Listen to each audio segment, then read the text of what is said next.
start with calories. How many calories a day should a woman have versus a man? I'm going to give you that answer, the short answer, the quick fix answer, but I want to preface it by saying that I do not think calories are the whole story.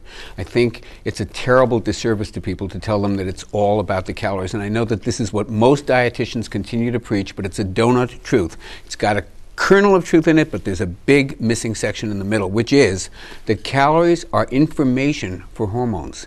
Where you get your calories from determines what hormones are released, and what hormones are released determines whether you burn fat, store fat, break down muscle, or build muscle. So you've got to be careful about where they come from. A calorie is not a calorie is not a calorie. It's not all the same. You don't believe so? I do not believe so. Yes. It's not just calories in, calories out. It's not just calories in, calories out.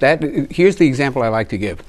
The calories in, calories out analogy assumes that the body behaves like a bomb calorimeter, which is how they actually measure calories. In fact, the body behaves like a chemistry set. It's more like a game of telephone, where if I line up about 10 different kids and I have one of them whisper an input into the next kid, it comes out completely different at the end of the line. Okay. That's how calories are. Food is information, and it turns on hormones, and we need to be cognizant of what those hormonal changes are when we eat food. Protein has one effect on insulin. Fat has a very different effect. Carbohydrates have a still third effect. Not complicated, and I lay it all out in the program. Okay. But I'll give you a simple answer that you can take home and use Monday morning.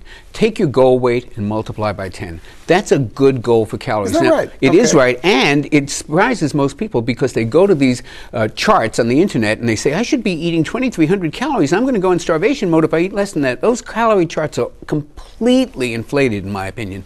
We eat way too many calories. Most women will lose weight on between 1,250 and 1,400 calories.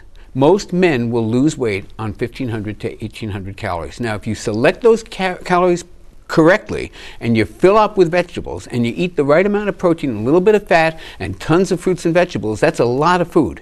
Most people think it's, whoa, that's so little. It really does sound little to me. Yeah, if I were to design you a menu of 1,450 calories, the way I would design it, you would not be able to finish all the food on that plate. Okay. So that's actually what the research shows people have been able to maintain their weight loss on. 1,450 for a woman, 1,800 for a man, maybe a little bit less if he's a smaller man. And again, it's going to depend on individual metabolic factors, and we go over all of that in the programs because everybody is different and no one formula is going to work for everybody. If you want something that you can take to the bank, start using Monday morning as a starting spot, take your goal weight, multiply by 10, and aim for that number of calories. So when you designed your programs, 3 different programs, who did you want to buy the tape? Who should get it the most?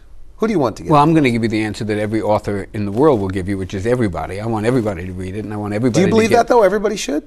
I believe that some people will benefit more than others, but I think that anybody who has a serious interest in changing their body, and through that, changing the rest of their life, will benefit from these programs.